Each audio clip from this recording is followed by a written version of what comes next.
할렐루야. 우리가 함께 기도하려고 오늘 저녁에 모였습니다. 그래서 정말 주님 안에서, 주님의 임재 안에서 기도하는 시간은 참 우리에게 최고의 시간, 그리고 우리가 정말 속한 곳이 어딘지 우리가 인식하고 느끼는 그런 귀한 시간이기도 합니다. 우리 옆 사람을 같이 축복하겠습니다. 예수 이름으로 축복합니다. 주님께서 우리의 기도를 들으십니다.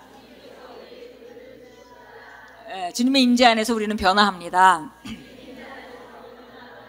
아멘, 아멘. 우리는 정말 우리가 실제로 속한 것이 바로 이 땅이 아니라는 거, 우리가 이 땅에 살지만 이 땅에 속한 자가 아니라는 것을 우리가 주님의 임재 안에서 기도할 때 우리가 느끼게 됩니다. 그래서 오늘 사실 제가 예전에 그 사일런스라는 영화를 보면서 굉장히 좀 어둡고 좀 끔찍한 그런 영화잖아요. 그래서 한 1년 좀 넘었는죠. 그때에 일본에 그 선교사로 온 그 선교사가 핍박받는 그런 얘기인데요.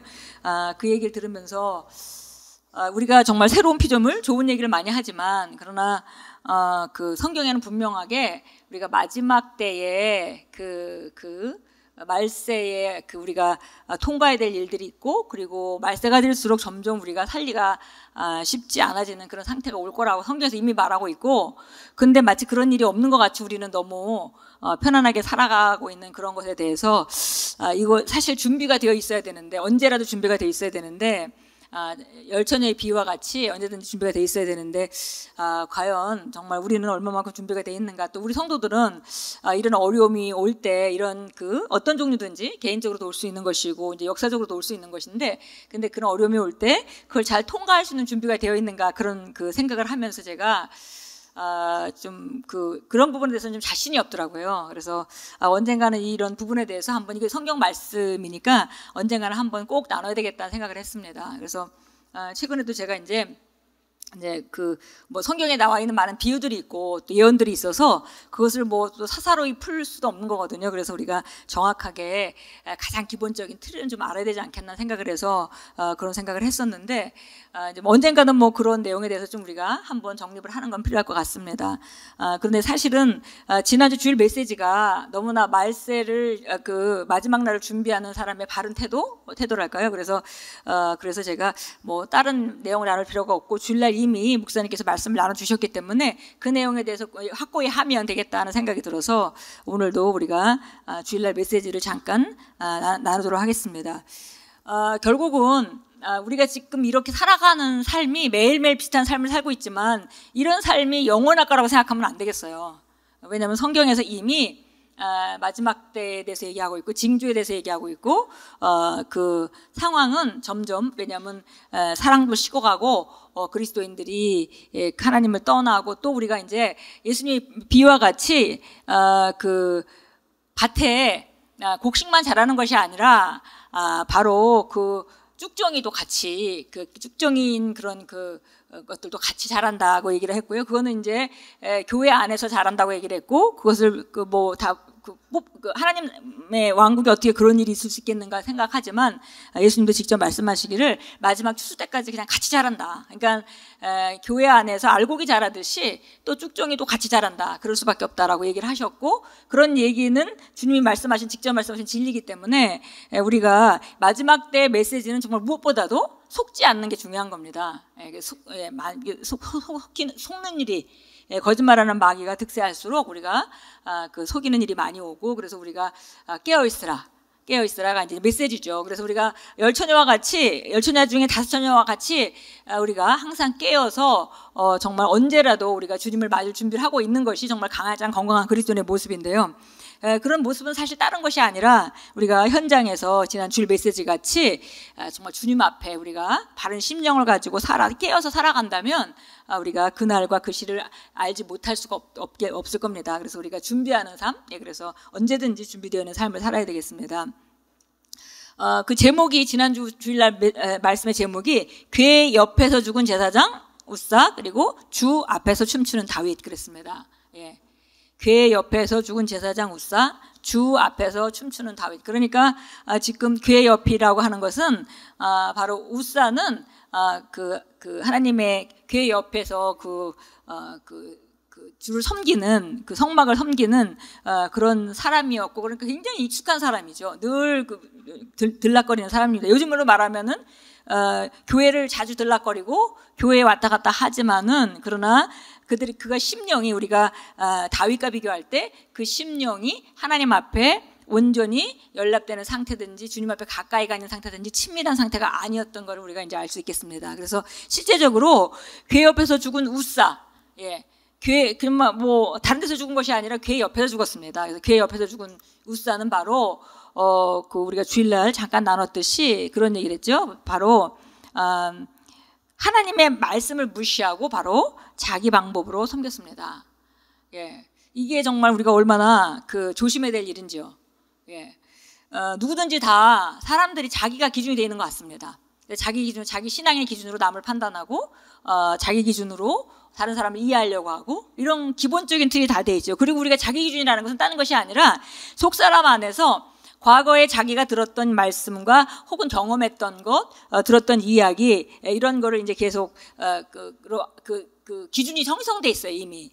그래서 그 나름대로 자기는 뭐 자연스럽고 열심히 한다고 생각했을지 모르겠어요. 그러나 실제적으로 가장 중심이 빠져 있는 그런 상태가 바로 그 우사가 얼떨결에 한 일이었습니다. 왜냐하면 하나님의 교회를 가져오는 방식이 있는데, 그 하나님의 교회를 제대로 가져온 것이 아니라 바로 다른 방식으로 가져왔고, 그러다 보니까 그 수레 싣고 오다가 그 수레를 실은 이제 이거 이제 수레가 이제 흔들리니까, 그러니까 타작마당에 다다라가지고 수레가 흔들리니까 떨어지려고 하니까 얼떨결에 손을 댄 거죠.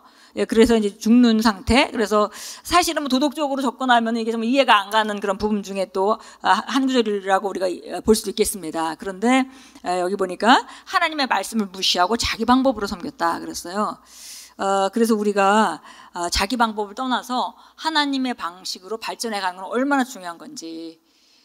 근데 이제 여기 이제 구약이기 때문에 하나님의 임재가 교회에 있었습니다. 그럼 제가 이제 그 말씀을 들으면서 주일날 그 생각을 했습니다.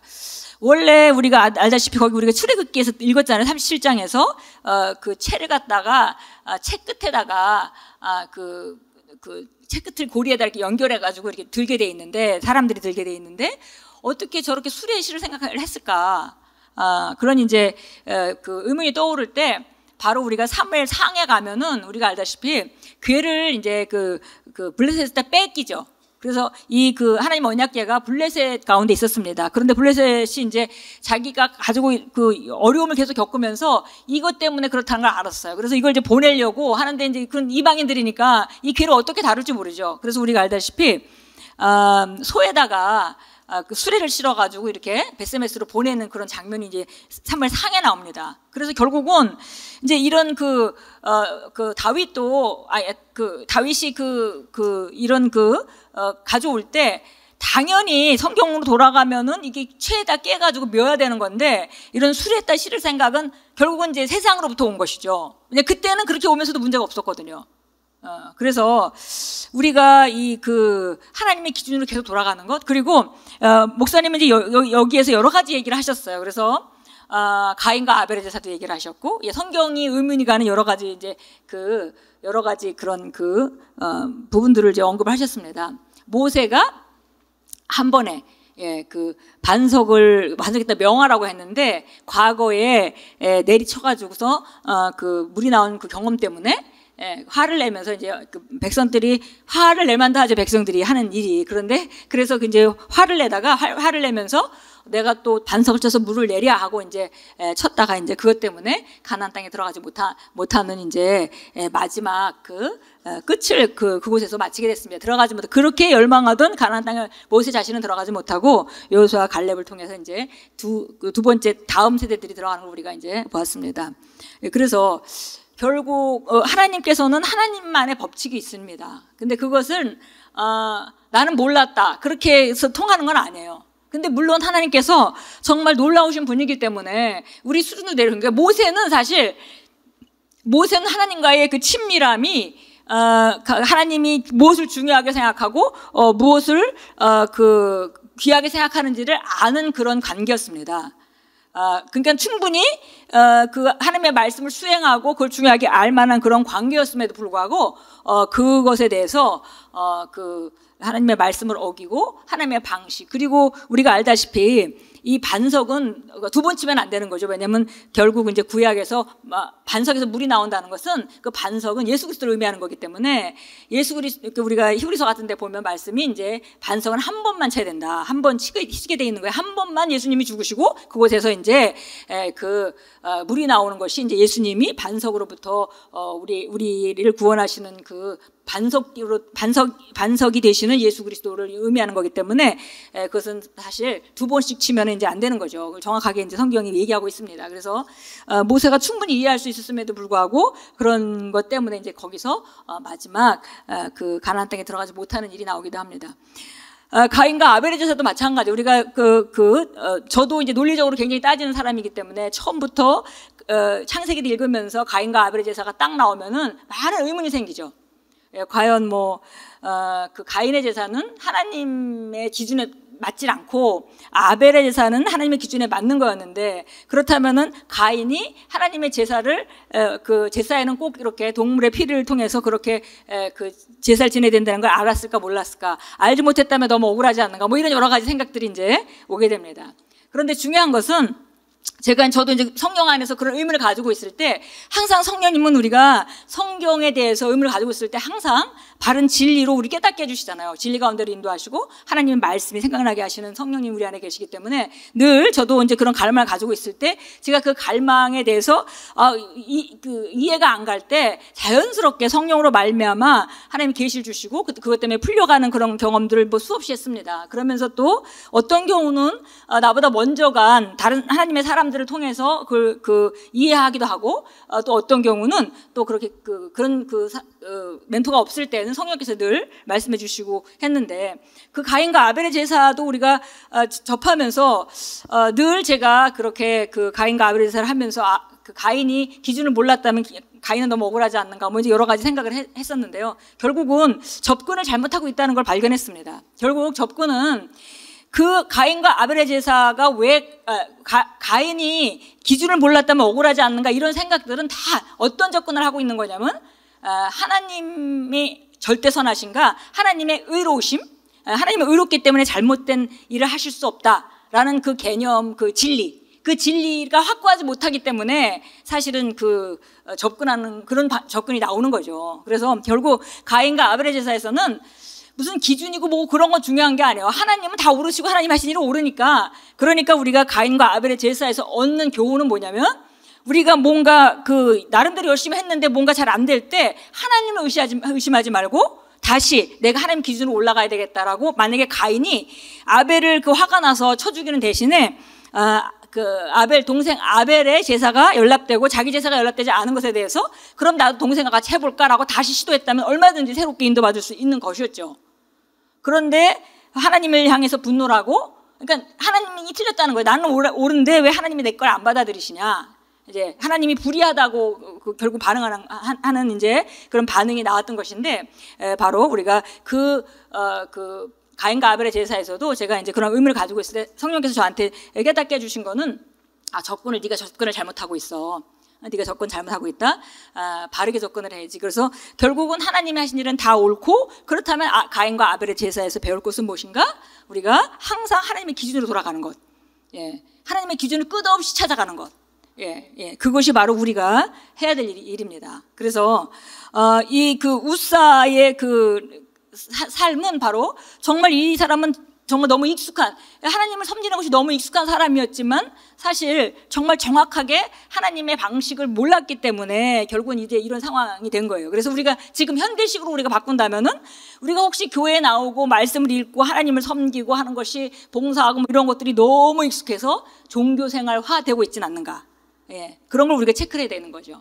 예, 그래서 종교생활 되는 거. 그러니까 다 하는데, 근데 여기서 종교생활한 대표적인 사람으로서 우리가, 잘 알다시피 마태복음 23장 27절, 28절에, 목사님이 그걸 읽으셨죠. 바리새인과 율법 학자들, 서기관들. 예. 그들은 누구보다도 지식 있고, 하나님에 대해서는 또, 그 당시에 성경에 대해서는 누구보다도 많이 아는 사람이었습니다. 그런데 그들은 정말 이 중심이 너무 본질에서 많이 떠나 있었어요. 본인들은 그래 떠났다는 것도 잘 몰랐을 겁니다. 근데 상당히 많은 부분, 그래서 예수님은 그들에게 이제 화를 내셨죠. 그러면서 회칠한 무덤 같다. 너희는 회칠한 무덤 같다. 왜냐하면 겉은 멀쩡한데 속에는 아주 송장이 썩고 있는 그런 회칠한 무덤 같아라고 이제 얘기를 하셨습니다. 이 위선자들이라고 그랬고, 뭐 때로는 독사의 자식이다라고 이제 그렇게 이제 얘기도 하시고 이렇게 하셨습니다. 그래서 너희는 너희가 다 알면서 너희도 못 들어가고 남의 길도 막고 있구나라고 이제 주님께서 말씀하셨습니다. 그래서 결국은 이제 그 상황 가운데 접하게 된 것은 두 가지 문제인 거죠. 첫 번째, 하나님의 말씀을 무시하고 자기 방법으로 섬겼다는 거. 그래서 우리가 끊임없이 하나님의 말씀으로 우리가 돌아가야 합니다. 예. 내가 알고 있는 거 이게 다가 아니에요. 그리고 우리가 내가 영적으로 어리고 성장하지 않은 단계에서는 그 수준으로 하나님을 이해할 수밖에 없잖아요. 그리고 그 수준의 방식이 나올 수밖에 없습니다. 그런데 중요한 건 뭐냐면 내가 알고 있는 성경과 내가 알고 있는 신앙생활과 내가 알고 있는 하나님이 다가 아니라는 걸 우리가 알아야 되겠죠. 그러면 끝없이 발전할 수 있겠죠. 근데 많은 경우에 자기 기준을 가지고 다른 사람을 판단하고 모든 것을 판단하는 그런 잘못된 기준들이 우리 안에 많이 있습니다. 그래서 그런 걸 보면 우리가 이제 안타깝죠. 그래서 점점 계속 발전하고 또 발전해야 하는데 자기 기준을 갖고 다른 사람 판단하고 옳다 그르다 이미 판단을 하고 그렇게 이제 하는 것은 우리가 정말 떠나야 될 일입니다. 그래서 하나님의 말씀으로 끝없이 돌아가야 된다. 그러니까 사실 우리가 개인적인 성장으로 말하자면 저도 마찬가지고 개인적인 성장으로 말하자면 다 나름대로 우리가 견고한 진들이 있습니다. 그래서 그것들을 계속 우리가 주님과 동행하는 삶을 살아가면서 그걸 깨야 돼요. 근데 깨야 되는데 그것에 대해서 건드리지도 못하게 하고 보호하죠 우리가. 그쪽은 열기가 싫기 때문에. 그래서 하나님도 만지지 못하게 하고 누군가가 또 그런 조언을 해주면 펄쩍 뛰고 이제 이런 반응들이 이제 나옵니다. 그래서 제가 생각에 그냥 저도 이제 사실은 펄쩍 뛰고 육신적으로 반응하는 거는 육신적인 게 많은 사람일수록 더 그래요 사실은. 그죠? 근데 이제 우리가 시간이 지나면서 영적으로 성장하는 걸 바라보고 또 우리가 그런 견관진이 깨질 때 얼마나 자유로워지고 얼마나 또 우리가 다른 차원의 삶을 살 수 있는지 그거를 발견하기 전까지는 우리가 그런 반응을 계속합니다. 그래서 정말 끊임없이 우리가 그래서 이제 겸손한 것이 필요하다고 그랬어요. 하나님께서는 겸손한 자를 자꾸 우리가 은혜를 더 주시고 그다음에 겸손한 자를 정말 하나님께서 높이시고 이런 약속이 돼 있는데 하나님께서 교만한 자는 대적하신다 그랬죠. 그래서 우리가 말씀의 실제에서도 가끔 있지만은 대적한다는 말이 이렇게 마치 그림 그릴 때 이렇게 우리가 상대방이 둘이 달려가면서 상대방에게 왜 진로 방해하는 거 있잖아요. 이렇게 팔꿈치를 쳐가지고 이렇게 못 오게 하는 거. 그런 상태의 표현이라고 이제 얘기를 하는데 하나님께서 우리가 앞으로 전진하는 것에 대해서 겸손한 자를 높이시는 그런 하나님의 도우심이 있는 것이 아니라 오히려 하나님은 전혀 우리를 도우실 수 없고 우리는 전혀 그 상태에서 진보할 수가 없는 상태가 되어버리는 겁니다. 그래서 우사로부터 배우는 우리가 우사의 사건으로부터 배우는 것은 바로 정말 끊임없이 우리가 우리의 방식을 내려놓고 하나님의 방식이 뭔지 한 번, 두 번 우리가 말씀을 해서 안 된다고 해서 이 말씀은 안 되나 보다 이 해도 안 된다 이런 말은 절대 우리가 해서는 안 되는 말이에요. 하나님의 말씀은 진리고 그 말씀은 영원히 놓여졌습니다. 그래서 우리가 10번이고 100번이고 안 돼도 하나님의 말씀은 당장 안 되는 것 같아도 그것은 진리고 우리가 사는 방식이잖아요. 그게 우리가 삶의 걸음걸음 방식이기 때문에 그것은 정말 추워도 의심하지 않고 오히려 우리가 내가 뭐를 내가 고쳐야 할까, 내가 뭐를 좀 더 교정해야 될까 이런 것들을 우리가 끊임없이 이렇게 점검한다면 우리가 끊임없이 변하게 될 것입니다. 그래서 결국 제가 이제 그러면서 이제 성도들을 보고 제 자신도 보고 그래서 그런 성경이 이해되지 않고 제가 질문이 생긴다는 것은 제가 다른 기준을 갖고 있는 거죠. 그래서 흔히 우리가 이제 성장하면서 제가 이제 성도들의 삶을 보고 제 삶을 보고 이렇게 하면서 특별히 이제 우리가 똑같은 문제에 계속 이렇게 접하게 되는 경우, 똑같은 문제 때문에 계속 괴로워하는 경우, 그런 경우라면은 뭔가 우리가 항상 저는 이렇게 접근을 합니다. 뭔가 똑같은 문제 때문에 내가 계속 걸리거나 한다면은 이 부분에 내가 문제가 있구나. 내가 여기 이쪽에 평안이 유지되지 않는 거 보니까 내가 이 부분에 문제가 있구나. 그리고 그러면 이 부분에 대해서 성경의 관점은, 하나님의 관점은 뭐라고 말하는가, 하나님의 접근은 어떤 접근을 하고 있는가로 돌아가서 나를 다시 세우다 보면 정말 항상 거의 100% 제가 그 가지고 있는 생각이, 그 분야의 생각이 하나님의 말씀으로 지어진 것이 아니라 세상에서 배웠던, 마치 이 소를 갖다가 당연히 다루는 방식, 괴를 갖다가 다루는 방식이 있음에도 불구하고 소에다가 이렇게 싣고 이렇게 하는 그런 세상적인 방법, 자연스러운 거죠. 그냥 보고 들어온 거. 모세도 어떤 면에서는 그런 거죠. 과거에 이렇게 물이 났으니까 지금도 이렇게 나지 않겠는가.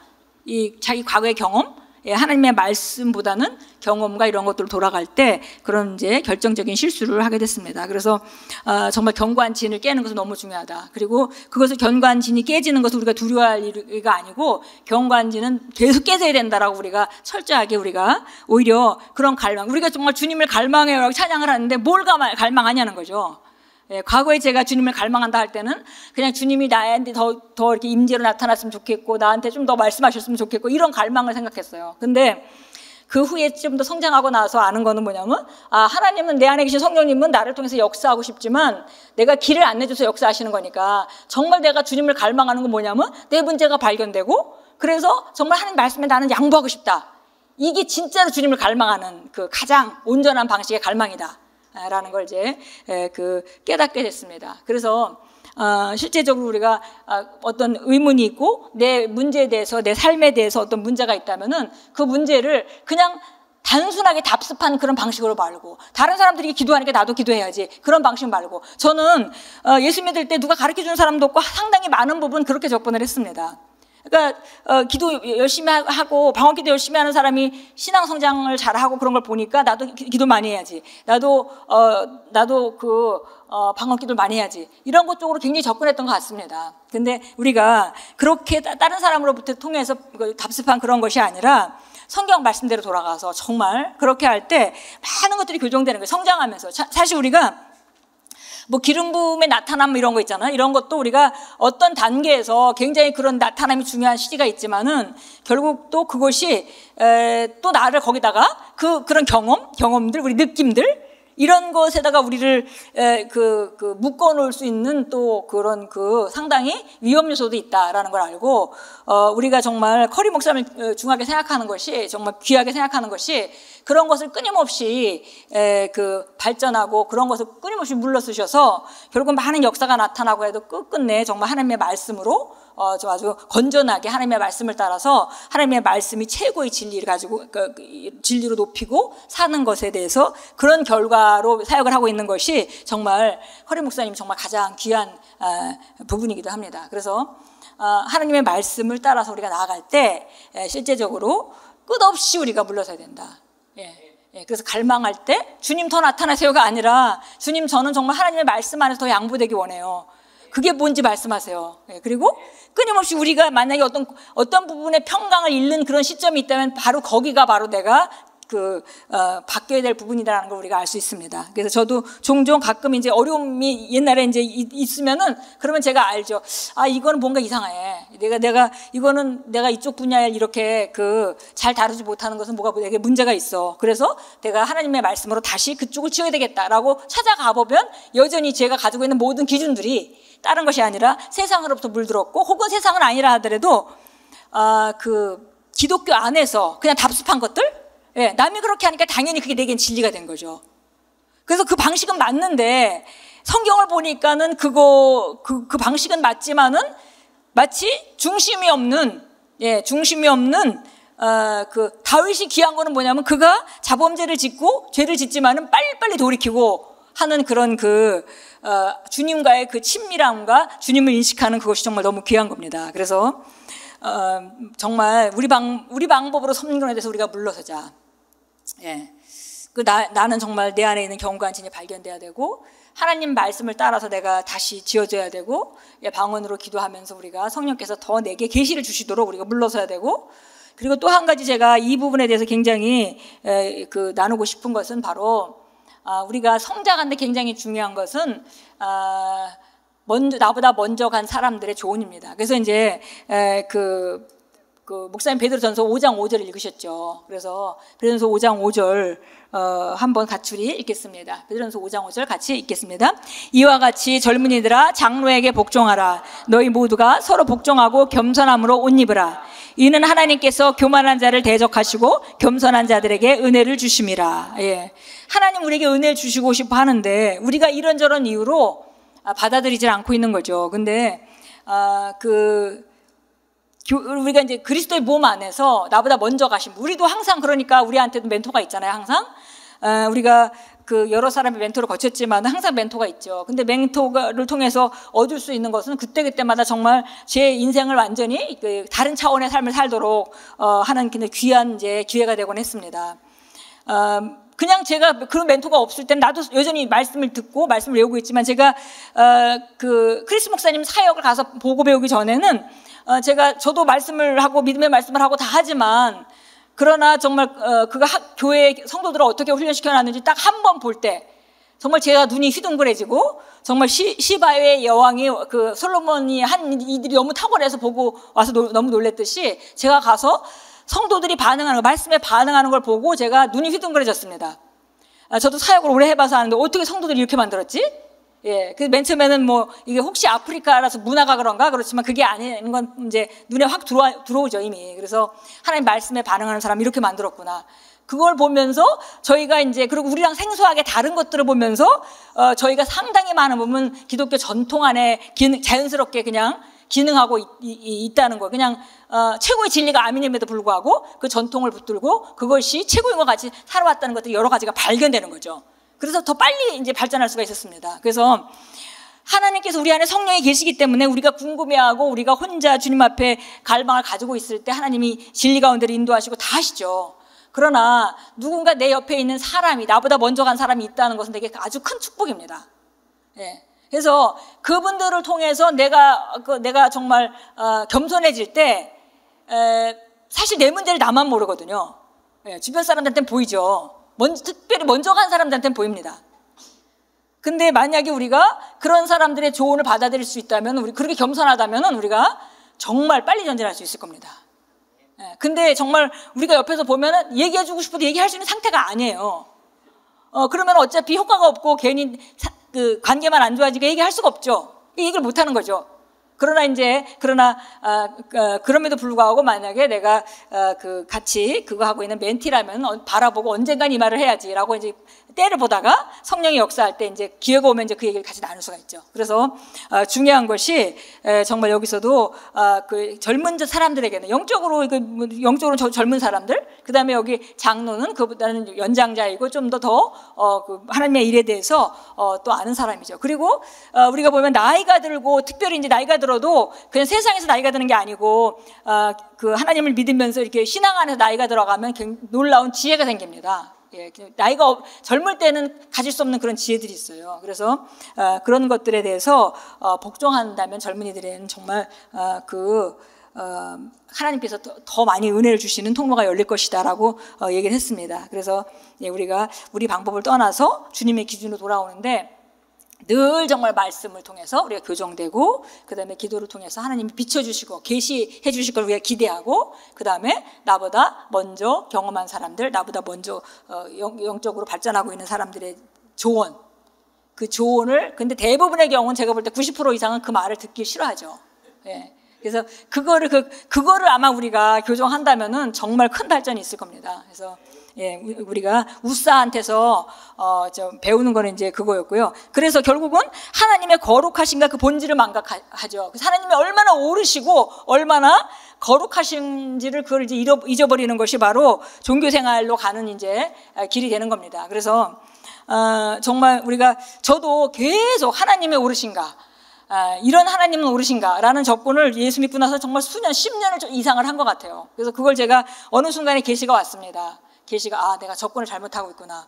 내가 잘못된 저울에다가 계속 달면서 이게 옳은가 하고 계속 달고 있구나라는 걸 깨닫고 나서 그때부터 제가 정말 그때 제 인생이 확 달라진 그거는 뭐냐면 하나님 무조건 오르신 분이다. 하나님 오르신 분이고 그분의 하신 일은 그분이 의롭다는 얘기는 하나님이 의롭다는 얘기는 하나님은 잘못된 일을 하실 수가 없다는 분이에요. 없다는 말이죠. 예, 그래서 우리가 하나님의 의를 인정한다면은 그분이 성경에 한 것에 대해서는 우리가 의심하고 우리가 달아보려고 할 필요가 없어요. 목사님이 언급하셨듯이 하나님이 우리 생각으로 전부 이해가 된다면 더 이상 하나님이 아닙니다. 예, 예, 하나님 더 이상 하나님이 아니시죠. 예, 그래서 그러면 내가 하나님을 다 이해할 수 있으면 내가 하나님보다 더 커야만 다 이해할 수 있는 거잖아요, 사실. 그래서 정말 하나님의 거룩하심과 하나님이 어떤 분인지. 그래서 정말 중요한 것이 하나님의 성품, 우리가 양육반 8가에서 하는 하나님의 성품을 있는 그대로 받아들일 때 그냥 하나님은 무조건 옳으셔. 예, 하나님은 차별하지 않으셔. 예, 하나님은 아가페 사랑으로 기능하는 분이시야. 하나님은 신실하신 분이야. 이것에 대해서는 딱 못을 박아놓으면 우리가 굉장히 신앙생활에서 견고함이 있게 됩니다. 그래서 저도 사실은 우리가 이렇게 양육반 이렇게 과정을 나오면서 그런 과정들이 이제 현장에서 이제 많이 만들어진 것들인데요. 저도 제 인생에 하나님의 성품을 누가 그렇게 가르쳐 주는 사람이 없었습니다. 근데 하나님의 성품을 확고하게 하고 나니까 제가 믿는 바가 굉장히 견고해지더라고요. 그래서 마치 하나님의 성품을 그냥 있는 그대로 받아들일 때 어떤 느낌이 들었냐면 쇠사슬이 있는데 쇠사슬이 아무리 굵은 걸로 잘 돼 있어도 그중에 가장 가는 것만큼밖에 힘을 못 받는 거죠. 그런데 제가 하나님의 성품을 있는 그대로 받아들이기로 결단하고 그렇게 제 안에 장착시키고 나서 마치 그 쇠사슬이 하나 살짝 바꿨을 뿐인데 전체가 완전히 강한 힘을 받을 수 있는 능력 있는 힘 있는 그런 쇠사슬이 되듯이 이제 그런 느낌을 받았습니다. 그래서 정말 늘 살아계신 하나님, 예, 그냥 우리 성경에서 보는 하나님이 아니에요. 살아계신 하나님, 그 하나님에 대해서 우리가 하나님의 본질과 그분과 교제하고 이렇게 하면서 정말 하나님께 대하여 살아있는 자가 되어야 되겠다. 예, 하나님도 살아있고 우리도 살아있고, 그래서 살아있는 두 분이 교제하고, 예, 두 분이 가까이하고 하는 그런 것들이 우리가 이제 필요한 것입니다. 그래서 우리가 우사의 그 사건에서는 두 가지를 꼭 배워야 되겠어요. 항상 하나님의 기준이 돌아가야 된다.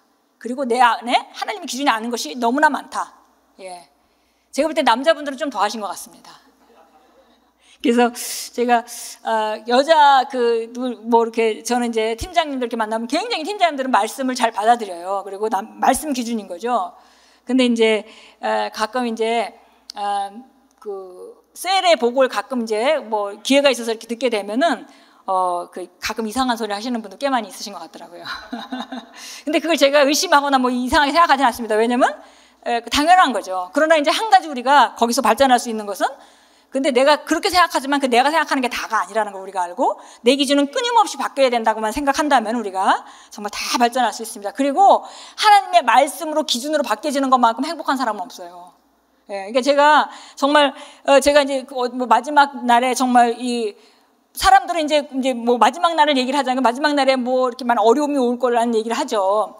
우리가 이제 휴거를 받지만 휴거 받기 전까지도 여전히 이 세상은 점점 악해지고 굉장히 여러 가지 압박이 있게 됩니다. 그래도 그런 과정 가운데도 우리가 그걸 접하는 거는 뭐냐면은 그런 어려움이 오는데 그 어려움 때문에 두려워할 필요가 없어요. 왜냐하면 그것은 마치 성경에서 말하는 바와 같이 하나님의 왕국이 이 땅에 새롭게 탄생하는 그런 과정일 뿐이거든요. 그러니까는 마치 아기를 낳는데 진통이 오면 우리는 그 진통 후에 무슨 일이 있을지를 알기 때문에 힘들고 어렵지만 통과하고 그거를 그때 기다립니다. 기쁨으로 기다리죠. 힘들고 어렵지만 기쁨으로 기다려요. 그게 이제 마지막 때 사는 우리 모습이어야 되거든요. 근데 거꾸로 그 후에 아기가 태어난다는 걸 모른다면 그 통증이 얼마나 힘들고 그걸 어떻게 참을 수 있겠어요.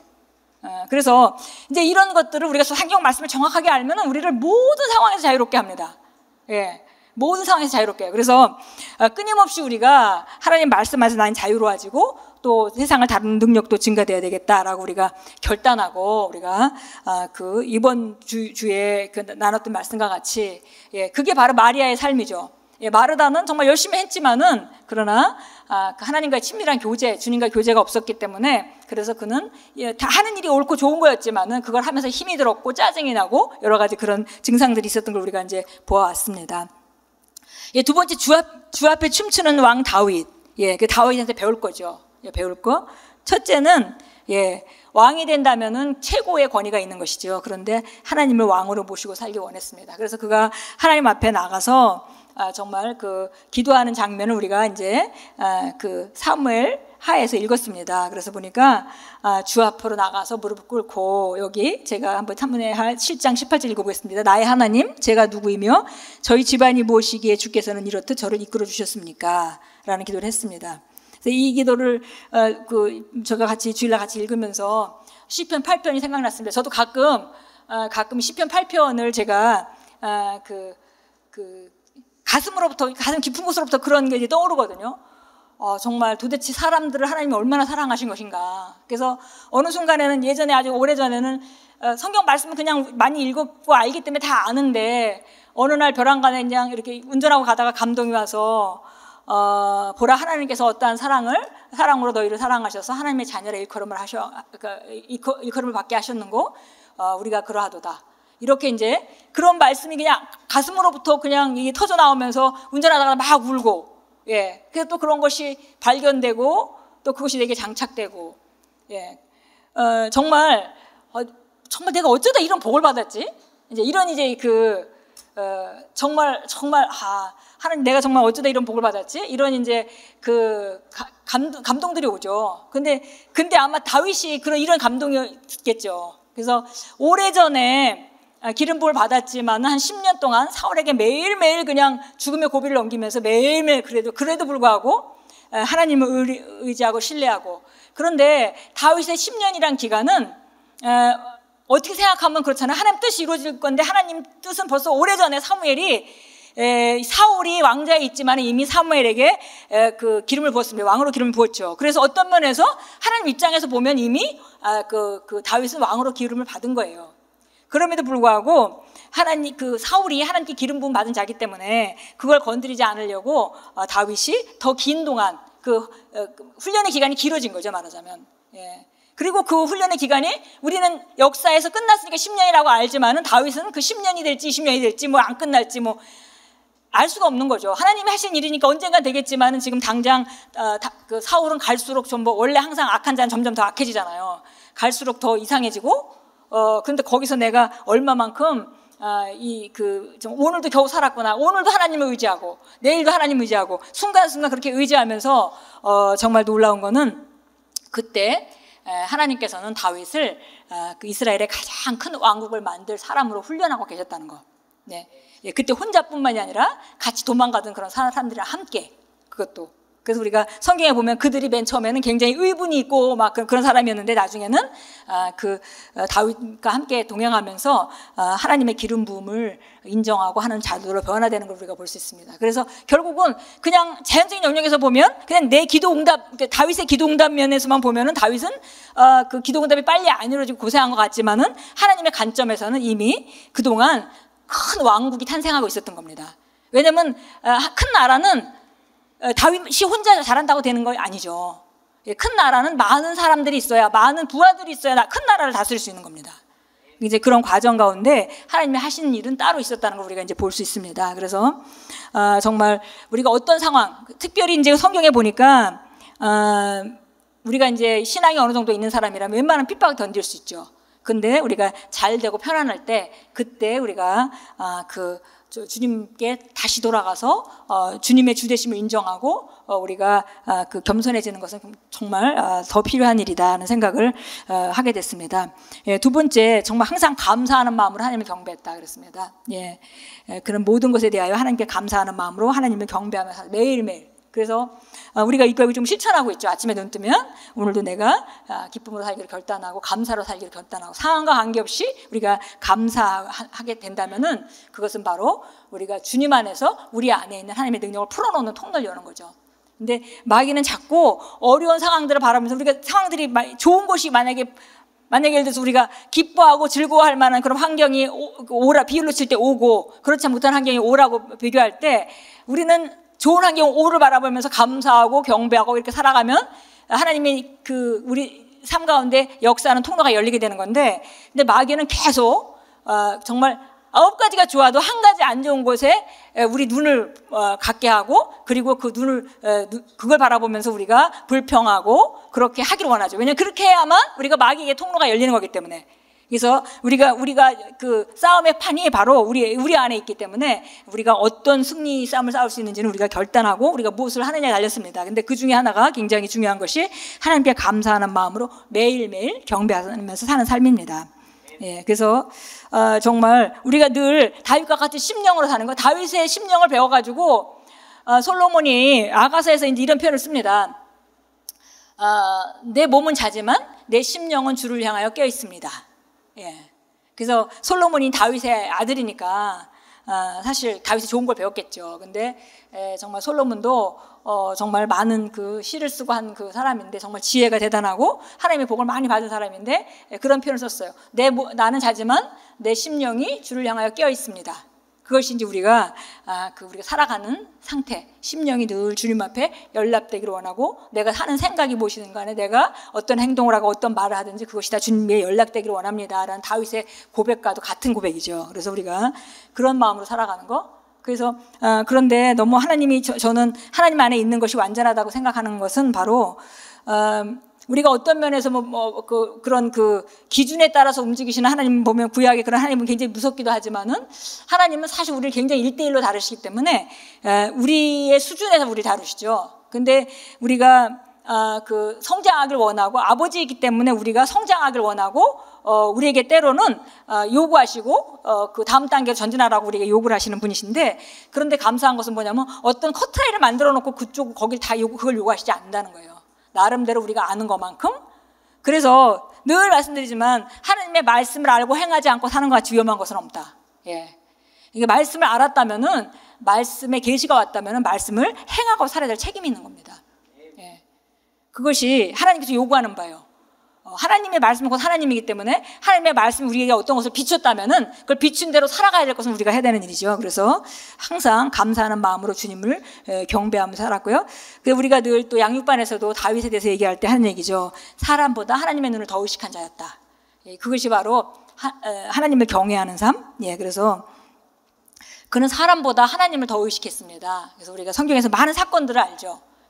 밧세바하고 그 사이에 아이가 하나 태어나고 그 아이가 죄 가운데 태어난 아이기 때문에 결국 이제 죽게 되는데 그때 죽기 전에도 다윗이 정말 아이를 살려달라고 기도하다가 그러다가 아이가 죽고 나니까 툭툭 털고 일어나서 하는 말이 내가 아이가 목숨이 붙어 있을 때는 하나님께 궁유를 얻으려고 했지만 그러나 이제 다 끝났지 않냐라고 이제 나오는 그런 장면을 보면서 우리가 볼 때 그냥 다윗이 막 울을 때 다윗이 자기 아이에 대해 자기 혈육에 대한 그런 그 사랑과 그런 안타까움 때문에 기도했다고 사람들은 본 거잖아요. 근데 사실은 다윗은 그거보다는 하나님의 궁유를 얻으려는 쪽에 중심이 있었던 것을 우리가 볼 수 있습니다. 그 밖에 정말 그 다윗이 정말 어려울 때 도망가면서 갈 때에 이제 시므이라는 이제 그 몸이 불편한 사람이 다윗을 저주하는 그런 이제 장면이 나올 때 옆에 있는 이제 그 참모들이 보니까 기가 막힌 거예요. 왜냐면 그 당시만 해도 이렇게 몸이 굉장히 그렇게 그런 사람들을 부정하게 생각을 했던 시대잖아요. 그런데 지금 이제 다른 사람에게 사람 취급도 못 받는 것 같은 그런 사람이 왕을 그것도 특별히 왕이 자기한테 개인적으로 어떤 뭐 잘못한 것도 없는데 왕을 저주하는 걸 보고서는 옆에 있는 사람들이 분개해서 내가 당장 가서 죽일까요? 라고 얘기를 하니까 이제 다윗이 하는 말이죠. 그냥 둬라. 내가 이유 없이 저 사람에게 핍박을 받음으로 하나님 앞에 내가 조금이라도 불쌍히 볼 수 있다면 그게 더 낫지 않냐. 예. 그게 다윗의 마음이었어요. 그러니까 하나님 앞에 이 경외하는 삶이죠. 사람들이 있거나 안 있거나 누가 그 혜택을 보거나 상관없이 하나님을 의식하고 하나님 앞에 하나님의 눈을 의식하고 사는 삶. 네, 그래서 우리가 사도행전 17장 28절 말씀 우리가 같이 보았습니다. 우리 그래서 17장 28절에 우리는 그분 안에서 같이 읽겠습니다. 우리는 그분 안에서 움직이며 존재하느니라. 그래서 보니까 우리가 그분 안에서 살며 움직이며 존재한다고 했습니다. 그래서 우리가 흔히 지금 얘기하는 요즘에 정말 우리가 이 예배라는 것이 이 모이는 예배보다 더 그 마지막의 예배는 바로 우리가 삶 가운데 우리가 그 그리스도인으로서 내가 가는 곳에 내 안에 계신 그리스도가 가시기 때문에 그리스도의 대사로서 현장에 나가서 사는 삶에 대해서 그것이 정말 실제적으로 하나님께 드려지는 온전한 예배다라고 우리가 이제 배우고 있기 때문에 그리고 그걸 우리가 지금 실천하고 있기 때문에 정말 마지막에 목사님이 써놓은 그런 그 동그라미 있는 것이 제가 정말 좋았습니다. 그래서 예수만 바라보고 하나님의 말씀을 따라 성령님과 함께 그냥 살자가 아니라 일하며 살자. 예. 그래서 이번에 보니까 괴 옆에서 죽은 제사장 웃사, 주 앞에서 춤추는 다윗 그랬는데 맨 마지막에 예수만 바라보고, 우리가 초점과 기준은 전부 다 예수 그리스도고, 우리가 사는 방식은 하나님의 말씀이고, 그 다음에 성령이, 살아계신 성령님의 도움을 늘 받고 인식해가면서, 그 다음에 그냥 사는 것이 아니라 누리자가 아니라 일하며 살자. 예, 정말 놀라운 문장입니다. 예, 그래서 한 번에 우리의 예배를 그냥 다 삶에 우리가 그 현장에서 드려지는 산 제사를 한 문장으로 완벽하게 아주 방법과 수단과 모든 것을 한꺼번에 다 아우렀습니다. 예, 그래서 정말 이런 삶이 우리에게 있다는 것이 너무 감사하고, 정말 우리가 주님 앞에 늘 겸손해지고 또 교정되고, 예, 그런 삶을 발전하는 삶이죠. 그래서 종교적으로 이렇게 바리새인 같이 율법학자 같이 이렇게 사는 삶은 이것저것 많이 알지만 많은 걸로 남을 정죄하지만 자기도 행동하지 못하는. 그러니까 이 종교적인 것들은 문제가 뭐냐면은, 이 종교적인 생각들은요, 자기도 그거를 행동할 수 있는 능력이 없거든요. 근데 기준을 알기 때문에 남은 또 판단해요, 이걸 가지고. 이 잣대를 가지고 남을 판단하고 나는 할 힘도 없고, 이게 정말 괴로운 삶이죠. 어떤 면에서 정말 사람이 정말 이 양심이 무뎌지지 않으면 괴로운 삶입니다. 그럼에도 불구하고 바리새인과 율법학자들은 너무 이렇게 놀았던 거예요. 그런데다가 그 당시에 종교적인 영역에서는 기득권 세력이죠. 그래서 예수님을 팔아넘긴 유다도 사실 어떤 면에서 그런 어떤 자기 유익을 위해서 사실 은삼시전에 예수님을 팔게 되는데요. 근데 그런 어떤 유익들이, 우리가 뭐 이렇게 성화 같은 거를 보면 알지만, 우리가 성경에서는 그냥 간단하게 누가 어쨌다, 빌려다가 혹시 뭐를 좀 그렇게 했다, 뭐 다윗이 사울이 불려 나갔을 때, 왕 앞에 불려 나갔을 때 왕이 사울이 이제 좀 이렇게 재산도 있고 한 사람인 줄 알고 좀 뭔가 받을까 해서 그랬다, 뭐 이렇게 간단하게 얘기를 하지만은, 우리가 그 안에 돌아가는 걸 보면 그 사람들의 이권과 자기 명예와 뭐 이런 것들이 막 뭉쳐서 돌아가고 있는 것을 우리가 알 수 있습니다. 그래서 성경은 굉장히 단순하고 맑게 쓰였지만은, 사실 인간들이 그렇게 되는 그렇게 돼서 그렇게 돌아가는 상황들은 정말 자기 욕심 중심이고, 정말 사람들 죄인한테는 뭘 기대할 게 없는 것 같아요. 그래서 아마도 저는 사실 저는 예수 믿고 나서 이제 우리가 성경에서 이제 예언을 보면, 우리가 2000년대에 예수님의 재림하실 것을 우리가 이제 기대할 수 있게, 이제 날짜가 이제 어느 정도 우리가 대강은 우리가 볼 수 있죠. 그런데 저는 맨 처음에 천년왕국이라는 게 잘 믿어지질 않더라고요. 왜냐면 지금 사회 생각이 너무 돌아가니까, 천년왕국 시대는 뭐냐면 예수님의 정부가 수립되는 거거든요. 근데 이 땅에 사람들을 우리가 좋은 사람 뽑고 또 누구도 뽑아보지만은, 사실 그런 사람들이 정말 우리를 다스려주고 우리가 살기 좋은 나라를 만들어줄 거라는 것을 우리가 기대할 수가 없어요. 누구래도 사실은, 그죠? 그래서 그런 걸 우리가 보는데, 진짜 이 세상의 사람들에게는 이게 정말 소망이 없구나. 진짜 그야말로 예수님의 정부나 수립이 돼야, 예수님이나 다스려야 이게 올바로 되지, 딴 건 될 게 없어. 천년왕국이 와야 되는구나 하는 생각을 하게 됐습니다. 그래서 사실 우리가 예언적으로 보면은, 우리는 이제 살아있는 사람들은 먼저 하늘나라로 들리고 받지만은, 그 후에 우리가 예수님과 함께 이 땅에 내려와서 이제 다스리는 이제 시대가 되고, 우리가 그 정부에서 전부 일하는 정부 공무원이 되는 겁니다. 그래서 정말 완벽한 정부의 공무원이 우리가 되는 거예요. 그래서 예수님이 이 땅에서 우리가 얼마만큼 우리 자신을 발전시키고 훈련했는지 따라서 우리가 그때 능력에 따라서 정확하게 어느 위치에 줄 건지를 결정한다고 성경은 말하고 있습니다. 예, 그래서 사실 성경의 또 다른 부분인데, 우리가 익숙한 부분만 믿고 익숙하지 않은 부분은 안 믿을 수는 없는 거죠. 성경이 똑같이 말하고 있기 때문에. 그래서 정말 이 종교적으로 가지 않고, 우리가 하나님 말씀 안에서 우리가 살아있어서 교정되면서 점점, 그러니까 진리는 우리 자유롭게 해요. 예, 하나님의 말씀에 장착하면 그만큼 자유로워지는 겁니다. 예, 하나님의 말씀은 어떤 것도 우리를 옥매이거나 우리를 압제하려고 주는 말씀이 없어요. 우리에게 올무를 씌우는 것이 아닙니다. 우리가 사실은 종교적으로 율법적으로 받아들이게 되면 그건 우리에게 올무가 돼요. 왜냐하면 할 능력도 없는데 해야 된다는 걸 알고 못하고, 이제 이렇게 되면 자꾸 정죄되고 이렇게 되죠. 그런데 실제적으로 하나님께서 우리에게 주시는 말씀은, 우리가 진리는 우리 자유케 합니다. 그래서 끊임없이 내가 이상한 반응을 하다가도 내가 그런 경관진이 무너질 때 나는 얼마나 자유해지는지. 그리고 내가 볼 때 우리 성도들 이제 우리 가깝게 이제 멘토링하는 우리 이제 리더들도 있고 그렇잖아요. 그런 분들 보면은 그런 경관진이 이렇게 무너지면서 발전할 때 얼굴이 점점 더 이뻐지고 자유해지니까요. 속이 편안하고 자유해지니까 그게 밖으로까지 나타나는 거죠. 그래서 그런 것들은 뭘 말하냐면 바로 그 사람은 그만큼 자유해지고 있다는 거죠. 예, 말씀 안에 자유해지고 있는 것입니다. 그래서 이걸 우리가 진짜 사모해야 될 일은 이거예요. 사실은 상황을 바꾸고 싶은 그런 목적을 가지고 있지만, 그러나 사실 그거는 내가 속 사람만 변하게 되면 자연스럽게 올 수 있는 건데, 과정은 우리가 진짜 사모해야 되는 건 우리가 주님 앞에 정말 나는 주님을 갈망합니다 할 때, 아까 말씀드렸듯이 갈망을 딴 게 주님 좀 더 나타나세요가 아니라, 주님 정말 주님의 말씀에 날 비춰주셔서 내 문제가 뭔지 드러내시고 나는 그것으로부터 물러서기를 원합니다. 이게 진정한 갈망이고 그것이 이제 바른 개념이라는 거죠. 네, 그래서 오늘도 우리가 함께 기도하겠습니다. 예수님만 바라보고 하나님의 말씀을 따라 성령님과 함께 일하며 살자. 이게 이제 우리가 구체적으로 정말 무엇보다도 저는 그 몇 가지를 딱 당부드리고 싶었어요. 그래서 정말 우리 방법이 아니라 하나님의 기준으로 물러서자. 끊임없이 물러서자. 하나님 앞에 가는 날까지. 그리고 그것의 맛을 알게 되면